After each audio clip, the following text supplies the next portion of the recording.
పాపం మనోళ్ళకి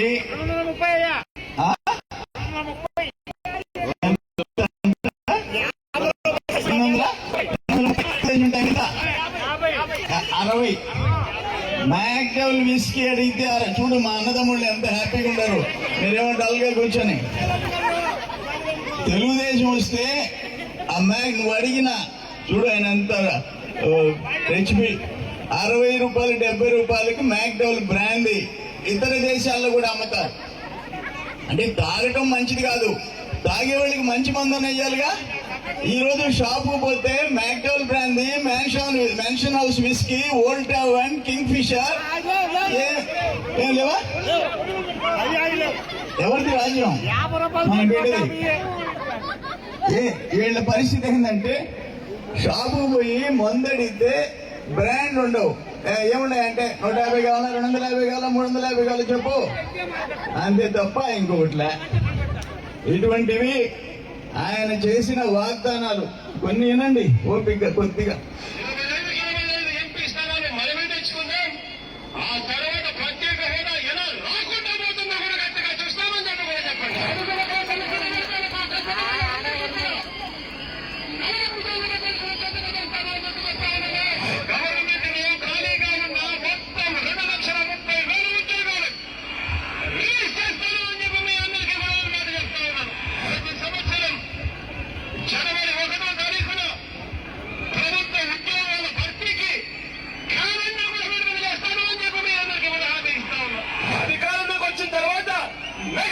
పెడతామని చెప్పి ప్రతి పిల్లలకి చెప్తా ఉన్నా. నా సిపిఎస్ నేను అధికారంలోకి వచ్చిన వారంలో చేస్తానన్నా. దాని గురించి అది గవర్నమెంట్ ఉద్యోగస్తులకి నేను మాటిస్తా ఉన్నాను. నాది బాధ్యత చెప్తా ఉన్నాను. వారంలో ఇస్తానని చెప్పి మీ అందరికీ హామీ ఇస్తాం. ప్రతి ఉద్యోగస్తులకి కూడా ఇంటి స్థలాలు ఇస్తాము, ఇల్లు కట్టిస్తాను అని చెప్పి ప్రతి ఉద్యోగస్తులకి చెప్తా ఉన్నాం. రావాల్సినవన్నీ కూడా కరెక్ట్ గా సమయానికి వచ్చేట్టుగా, ప్రతి సమయానికి వచ్చేట్టుగా చేస్తానని చెప్పి కూడా ప్రతి ఉద్యోగస్తులకి హామీ ఇస్తా ఉన్నాం. ఆ 20% కూడా పోయి పూర్తిగా 100% సొంత బియ్యం, అటువంటి క్వాలిటీ ఉన్న బియ్యంతోనే ఇవ్వబడుతుంది. 200 యూనిట్ల వరకు మీరు కరెంటు ఉచితంగా ఇస్తామని చెప్పి మీ అందరికీ కూడా చెప్తా ఉన్నాం. ఒక్కసారి మన కరెంటు రేట్లు చూడండి. ఈ రేట్లన్నీ కూడా పూర్తిగా తగ్గించేస్తాను అని చెప్పి మీ అందరికీ కూడా హామీ. ఏం చెప్పాడు మన బిడ్డ? కరెంటు ఛార్జీలు నేను వచ్చిన తర్వాత తగ్గించాడు, బారేస్తా అన్నాడు. పాపం 9 సార్లు పెంచాడు, బారేసేసాడు. 200 యూనిట్లు ప్రతి కుటుంబానికి ఉచితం అన్నాడు. లేదు, ఇప్పుడు బీసీలకి వాళ్ళకి లేదు. అది జగన్మోహన్ రెడ్డి మోసం. సిపిఎస్ రద్దు చేశాడు, బారేస్తా అన్నాడు.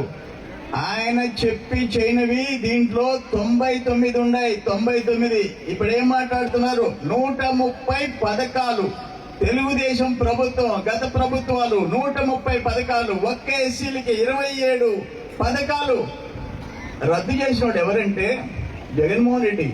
ఎవరైనా ఏ ముఖ్యమంత్రి మారినా ఎన్టీ రామారావు గారు 30 రూపాయలతో పింఛను మొదలు పెట్టాడు. 30 అసలు అంతకుముందు పింఛను లేదు. ఎన్టీ రామారావు గారు రేషన్ బియ్యం అనేది మొదలు పెట్టాడు, అంతకుముందు లేదు. రేషన్ కార్డు లేదు, ఎన్టీ రామారావుతో మొదలైంది. అది కొనసాగింది. రాజశేఖర రెడ్డి వస్తే 75 రూపాయలు ఉండింది, దాన్ని 200 చేశాడు. చంద్రబాబు నాయుడు గారు 2000 చేశారు. ఈ రోజు మీరు చూశారు 5 సంవత్సరాలు పట్టింది ఒక్క 1000 పెంచేదానికి జగన్మోహన్ రెడ్డి. అందుకనే మీ అందరికి ఇప్పుడు శ్రీధర్ రెడ్డి గారు చెప్పినట్టు 300 యూనిట్లు వస్తే దానికి అన్ని బెనిఫిట్స్ అన్ని కట్. 300 రూపాయలు వస్తే బిల్లు 300 రూపాయలు రాకుండా ఎట్టబోతే ఒక యూనిట్ ఎన్నిసార్లు పెంచావు? 9 సార్లు కరెంటు పెంచాడు. ఇవన్నీ మనం చూస్తున్నాం. అన్నిటికంటే మొత్తం దోపిడీ దోపిడీ దోపిడీ చూస్తా ఉన్నాం. జగన్మోహన్ రెడ్డి హోల్సేల్ అయితే ఇక్కడ మంత్రులు రిటైల్ వ్యాపారం చేసుకునే పరిస్థితి వచ్చింది. రాష్ట్రంలో ఉన్న పరిస్థితులు చూసి అధికారంలో ఇంకా 1.5 సంవత్సరం ఉంటామని తెలిసి తిరగబడ్డ ఎమ్మెల్యే ఎవరంటే కోటమిరెడ్డి శ్రీధర్ రెడ్డి ప్రభుత్వం అధికారానికి వ్యతిరేకంగా. అక్కడ ఆనం రామనారాయణ గారు, ఇక్కడ మేకపాటి చంద్రశేఖర రెడ్డి గారు. ఒక్క జిల్లాలో రెడ్ల కుటుంబాల నుంచి వచ్చి జగన్మోహన్ రెడ్డి పరిపాలనని వ్యతిరేకించిన వాళ్ళు ఈ జిల్లాలోనే మీకు ముగ్గురిని చూపిస్తా ఉంటా.